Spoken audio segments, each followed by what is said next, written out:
আসসালামু আলাইকুম প্রিয় দর্শক। আমরা গতকালকেই মুরাদনগরীর বিষয় নিয়ে একটি রিপোর্ট করেছিলাম। আজকে আবারও সেটি নিয়ে আলোচনা করব। উনি সাংবাদিকদের কাছে অবশেষে মুখ খুলেছেন। কুমিল্লার যারা স্থানীয় সাংবাদিক ছিল তাদের কাছে। তো উনি গতকালকে আমরা বলেছিলাম যে সেই নারী মামলা তুলে নিতে চায়।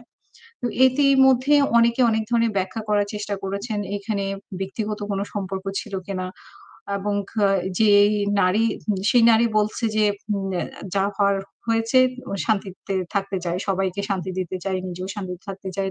উনার হাসব্যান্ড সে বলছেন যে মামলা তুলে নিতে, এসব ঝামেলায় না যেতে। এখন উনি সামাজিকভাবে যেই হেনস্থার শিকার হয়েছেন, তারপরে কেন আসলে উনি মামলা তুলে নিতে চান? এটা কিন্তু কোনো স্বাভাবিক ঘটনা না। একটা মহিলাকে সামাজিকভাবে এরকম ভিডিও করে, ভিডিও করে ছেড়ে দেওয়া এবং তাকে ধর্ষণ করার মতো ঘটনা কোনোভাবেই স্বাভাবিক হতে পারে না। তো আমরা যদি একটু দেখি যে কি বলছেন উনি।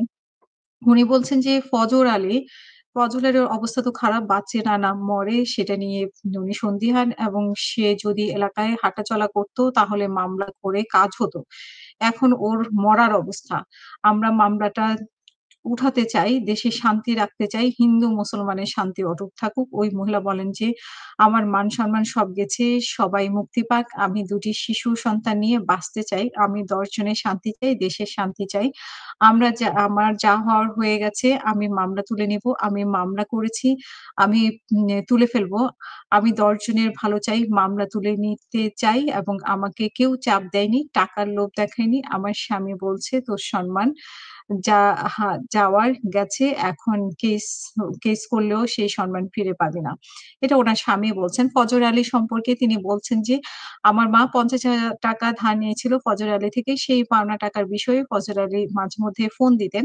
এইসব বিষয়ে ফজর আলীর ছোট ভাই আমাদের সন্দেহ করত। একদিন ফজর আলীর ভাই আমাদের ঘরে এসে আমার হাত থেকে মোবাইল কেড়ে নিয়ে আছাড় দিয়ে আরকি মোবাইল ফেলে ভেঙে দেয় এবং পরে গ্রামে সালিসের মাধ্যমে বিচার হয়ে ওই ঝামেলার মীমাংসা হয়।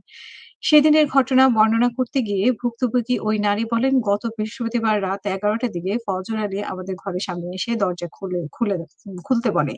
আমি বলছি বাবা-মা পাশের বাড়িতে সাপ্তাহিক পূজার অনুষ্ঠানে গেছে। আমি আর ২ সন্তান ঘরে। এ সময় তিনি কৌশলে দরজা খুলে আমাদের ঘরে প্রবেশ করে আমার উপর অত্যাচার চালায়। কিছুক্ষণ পর ৭ থেকে ৮ জন এসে ফজর আলীকে মারধর করে। তাকে মারধরের পর আমাকেও মারধর করতে শুরু করে। তারা আমার ভিডিও করে Facebook এ ছেড়ে দেয়।